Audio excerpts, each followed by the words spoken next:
Hello and welcome, this is Paul Photography with another episode of 1 minute shooting idea for every tiny home studio.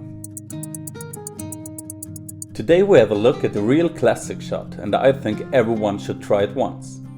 We want to create the illusion of a shot through the window on a rainy day, so let's jump right into it. As a window, I just took the glass off a picture frame. For a key light, I use my big Octabox in an angle of about 45 degrees to get this nice even light on the model.